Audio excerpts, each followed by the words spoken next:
In the heart of a bustling metropolis, Cassandra Thorne lived an ordinary life, unaware of the fate that awaited her. She worked as a curator at the city's renowned art museum, spending her days surrounded by masterpieces that whispered tales of beauty and sorrow. One fateful morning, as Cassandra prepared for another day at the museum, she noticed a peculiar shimmering beneath her skin. At first, she dismissed it as a trick of the light.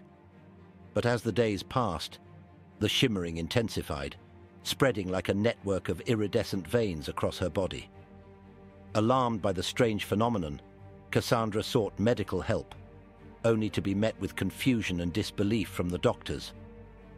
They had never encountered anything like it before, and their tests yielded no answers. As the crystallization progressed, Cassandra's movements became increasingly rigid, her once supple skin transforming into a prison of glittering stone. Desperate for answers, Cassandra turned to the internet, scouring forums and medical journals for any information on her condition. It was there that she stumbled upon the name of Dr. Elias Reinhardt, a brilliant but eccentric researcher who had been studying cases of crystallization in remote corners of the world. With nowhere else to turn, Cassandra reached out to Dr. Reinhardt, hoping that he might hold the key to her salvation. Little did she know that her journey into the heart of the crystallization mystery was only just beginning, and that the price of knowledge would be higher than she ever could have imagined. Dr. Elias Reinhardt's response arrived swiftly, an enigmatic message that promised answers but warned of the dangers that lay ahead. He urged Cassandra to meet him at his secluded research facility, nestled deep within the mountains, where he claimed to have made groundbreaking discoveries about the nature of the crystallization disease. Cassandra's sister, Amelia, insisted on accompanying her on the journey, refusing to let her face the unknown alone. Together they set out on a winding road that led them higher and higher into the mist-shrouded peaks, the world they knew falling away behind them. As they approached the research facility, a sense of unease settled over them. The building seemed to shimmer and shift in the light, its angles too sharp, its shadows too deep. Inside, they were greeted by the disconcerting sight of Dr. Reinhardt's test subjects, men and women in various stages of crystallization, their bodies frozen in contorted poses of agony and ecstasy. Dr. Reinhardt himself was a gaunt figure, his eyes alight with a feverish intensity. He spoke of the crystallization as a gift, a transcendence of the human form that granted those affected a glimpse of a higher reality. Cassandra, however, could see only the suffering etched into the faces of the test subjects, and she began to question the true nature of Dr. Reinhardt's work. As Cassandra's own crystallization accelerated, she struggled to reconcile her desperate need for a cure with the unsettling revelations about Dr. Reinhardt's methods. Amelia, meanwhile, grew increasingly suspicious of the doctor's motives, convinced that he was hiding something even more sinister than the twisted figures that roamed the facility's halls. As Cassandra's crystallization progressed, she began to experience haunting visions, fragments of memories that seemed to belong to someone else. In these glimpses of another life, she saw herself as a different person, a woman named Elara, who lived in a world where the crystallization was not a disease, but a sacred rite of passage. Driven by a desperate need to understand these visions, Cassandra delved deeper into Dr. Reinhardt's research, poring over ancient texts and forbidden tomes that spoke of a forgotten civilization that had embraced the crystallization as a path to immortality. The more she read, the more she became convinced that her own transformation was not a curse, but a blessing in disguise. Amelia, however, grew increasingly alarmed by her sister's obsession. She had uncovered evidence that Dr. Reinhardt's experiments were not as benevolent as he claimed, that he was in fact using his test subjects to unlock the secrets of the crystallization for his own twisted ends. She begged Cassandra to leave the facility with her, to seek help elsewhere before it was too late. Torn between her desire for answers and her loyalty to her sister, Cassandra confronted Dr. Reinhardt, demanding the truth about his work. In a moment of chilling revelation, the doctor confessed that he himself was infected with the crystallization, and that he believed the only way to achieve true transcendence was to surrender completely to the transformation, no matter the cost. As the weight of Dr. Reinhardt's words sank in, Cassandra realized that she had to make a choice: to embrace the crystallization and the visions that haunted her, or to fight against it and cling to her humanity.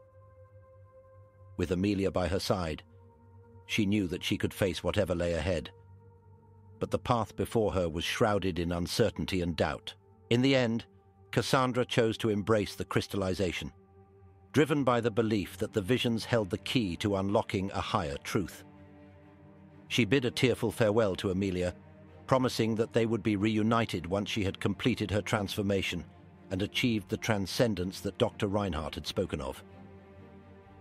As the final stages of the crystallization consumed her, Cassandra found herself transported to a realm beyond time and space, a shimmering expanse where the boundaries between thought and reality blurred. Here she encountered the beings who had once been human, their crystalline forms pulsing with an inner light that spoke of unfathomable wisdom and power. Among these transcendent entities, Cassandra found Elara, the woman from her visions. Elara revealed that they were one and the same, that Cassandra was a reincarnation of her spirit, destined to join her in the crystalline realm. Together, they would guide humanity towards a new era of enlightenment, where the physical form was but a chrysalis to be shed in favor of something greater. Back in the mortal world, Amelia refused to give up on her sister. Armed with the knowledge she had gleaned from Dr. Reinhardt's research, she set out to find a way to reverse the crystallization, convinced that Cassandra's transformation was not a blessing, but a curse that would rob her of her humanity. As Amelia raced against time to save her sister, the crystalline beings began to make their presence known in the world, appearing to those on the brink of transformation and offering them a glimpse of the transcendence that awaited them. The stage was set for a battle that would determine the fate of humanity, a struggle between those who saw the crystallization as a path to salvation and those who believed it would lead only to destruction and despair.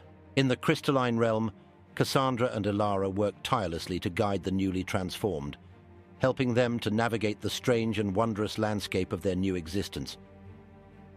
They spoke of a great awakening that was to come, a moment when the barriers between the physical world and the realm of the crystalline beings would dissolve, allowing humanity to ascend to a higher state of being. Amelia, meanwhile, had made a startling discovery. She had learned that the crystallization was not a natural phenomenon, but the result of an ancient experiment gone terribly wrong. Centuries ago, a group of alchemists had sought to unlock the secrets of immortality, only to unleash a force that threatened to consume all of humanity. Armed with this knowledge, Amelia set out to confront the crystalline beings, determined to put an end to their plans for ascension. In a final desperate attempt to save her sister, she infiltrated the crystalline realm, risking her own sanity to navigate the alien landscape. In a moment of heart-wrenching revelation, Amelia came face to face with Cassandra, now fully transformed and almost unrecognizable. She pleaded with her sister to remember her humanity, to reject the false promises of transcendence, and return to the world of the living. For a fleeting instant, a glimmer of recognition sparked in Cassandra's crystalline eyes, and Amelia dared to hope. But the pull of the crystalline realm was too strong, and Cassandra turned away, leaving Amelia to face the consequences of her actions alone. As the boundaries between worlds began to crumble, Amelia made a final, desperate choice. She unleashed a powerful artifact that she had uncovered in her research, a relic that would seal the rift between realms, trapping the crystalline beings in their own domain for all eternity. As the world around her shattered and reformed, Amelia closed her eyes, knowing that she had saved humanity from a fate worse than death, but at the cost of losing her sister forever. In the end, the silence of the crystalline realm was broken only by the echoes of Cassandra's final, anguished scream, a haunting reminder of the price of transcendence.